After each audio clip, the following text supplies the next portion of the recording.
I can't find my special bracelet. I think my mother-in-law might have taken it without asking again. Don't be upset, it's a gift from Mom. Just try to accept it, my husband said. I often notice that my mother-in-law takes my things without asking, and my husband always supports her. I feel frustrated because he doesn't stand up for me. It's tough for me. Then something terrible happened. Someone stole my husband's favorite fancy car. I know who did it. My name is Emma, and I'm 28 years old. My happy life with my husband, Ethan, started to fall apart about a year after we got married. We both have jobs, but I finish work earlier, so I go home and start making dinner. That day, while waiting for my husband to come home, he surprised me with some big news. Mom's coming to stay with us from next week onwards. Wait, really? She's staying overnight? I couldn't believe it. My husband let out a big sigh. No, she's not just staying overnight. She's moving in. Moving in? Like living with us? I asked, trying to understand. Yeah, exactly. Since Dad passed away, Mom's been on her own. She's getting older, and it's tough for her, my husband explained. Wait a minute. You can't just decide this without talking to me. We have our own lives too. Can't you give me some time to think about it? I pleaded. But my husband just smiled and shrugged it off. It's okay, Mom wants to feel safe. She just wants to stay with us. I understand she might feel lonely and scared, but you made this big decision without asking me. Couldn't you have at least talked to me about it? Why do I have to tell you everything? She's my mom, he argued back. That's exactly it. She's your mom, not mine. I have to change everything because of this. What are you so upset about anyway? It's decided. Just deal with it, I argued back. Wait. I called out, but my husband ignored me and left the room, leaving me feeling frustrated. How could he decide we're all going to live together without even talking to me about it? I still have to adjust, no matter what. Ethan doesn't help out around the house and acts like it's no big deal because she's his mom. We've tried talking about it, but he just says, it's done, and shuts down the conversation. As expected, the next week his mom, my mother-in-law, showed up at our house like it was planned. If she was a normal person, I wouldn't mind living together, but every time I see her, she says mean things and treats me badly. That's why I avoid going to her house unless I have to. But now, suddenly, we're supposed to live together.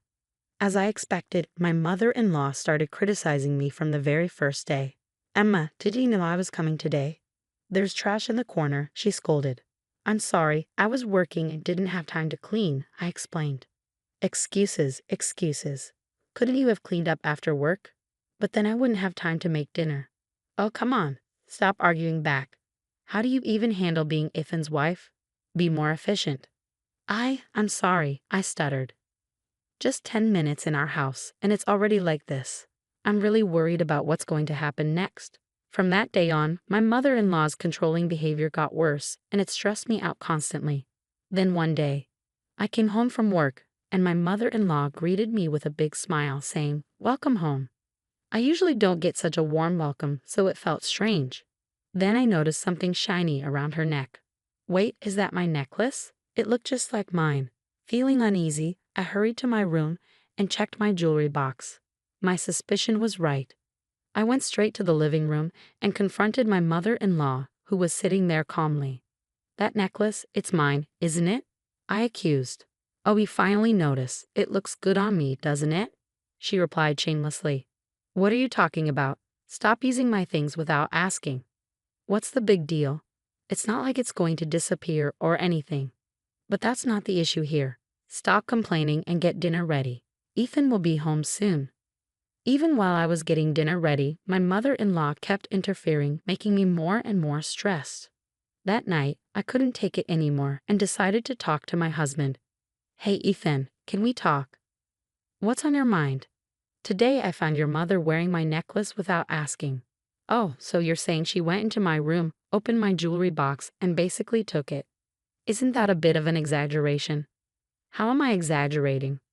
Come on, I'm sure Mom didn't mean any harm. I felt angry that my husband was taking his mother's side. Trying to stay calm, I continued to explain. So you're saying it's fine to just go into someone's room without asking and take their things? A normal person would at least apologize. Well, Mom probably just saw something she liked and took it. But that's not the point, Ethan. You need to talk to her.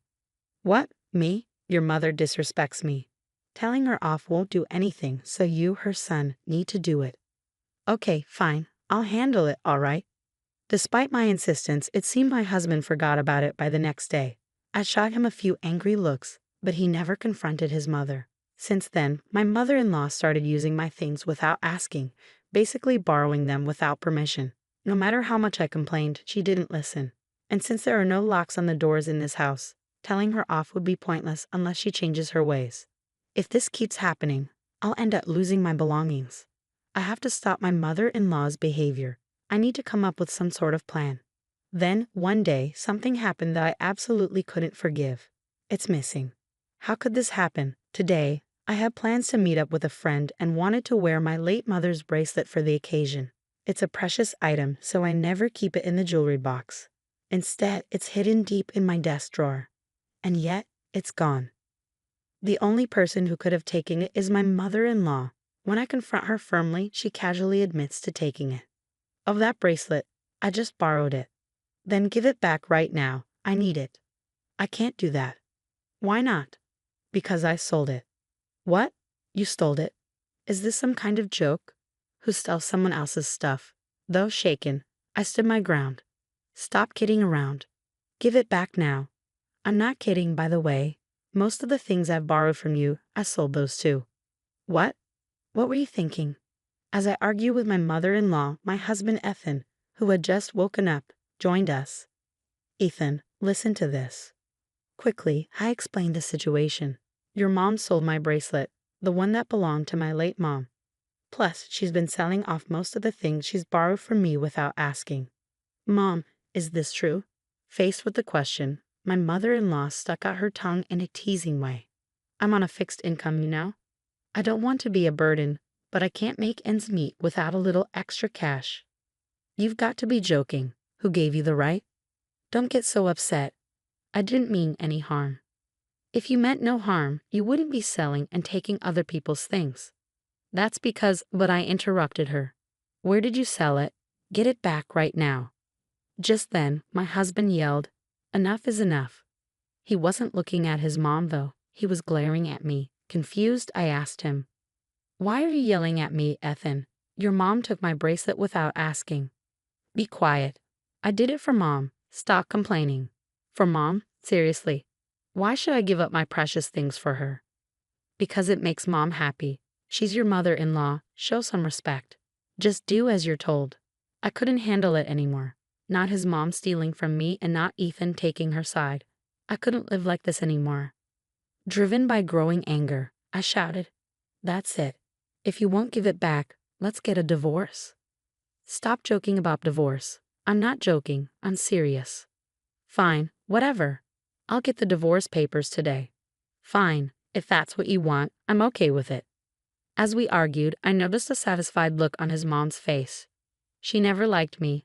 Her real goal was probably to get rid of me and have this house to herself and her son. That night, my husband came home with divorce papers filled out.